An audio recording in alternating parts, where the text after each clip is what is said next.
আপনাদের শান্তিপূর্ণ পরিবেশ বজায় থাকুক, সেজন্য তো আপনার সহযোগিতা প্রয়োজন। আমাদের রিটার্নিং অফিসার স্যার এবং এসপি স্যার দুজনেই কথা বলেছেন আপনাদের জেলার আমির মহোদয়ের সাথে। উনি বলেছেন যে আপনাদেরকে যদি আমরা সেফ একটা এক্সিট দিতে চাই, তাহলে আপনাদেরকে একটু কষ্ট করে ওই রাস্তাতে যেতে হবে। এছাড়া শুনেন, এখানে ছেড়ে দেন, আমার কথা শুনেন, এখানে হঠাৎ এর জন্য যদি আমার জীবন যায়, আমি জীবন দেবো, আমার কর্মীদের মৃত্যু আমি কামনা করি না। আপনি কি চান সেটা ঘটনা ঘটুক এখানে? যদি ঘটে আমার কিছু করার নাই। একটা জিনিস আসলে না হিল হয়ে শক্তাক্ত হয়ে না ওটা হবে না। এখানে চলমান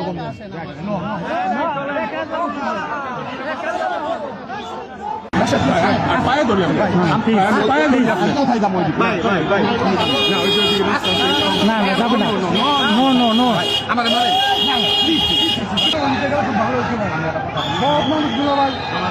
শুনুন ভাই, সবাই মানে আপনারা জ্ঞানী লোক ভাই, আমি আপনার কাছে রিকোয়েস্ট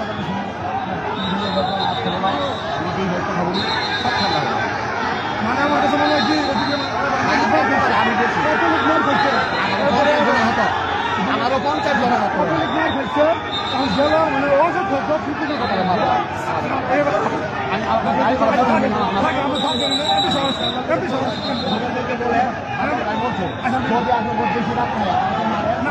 ওটা না আমার কাছে কিছু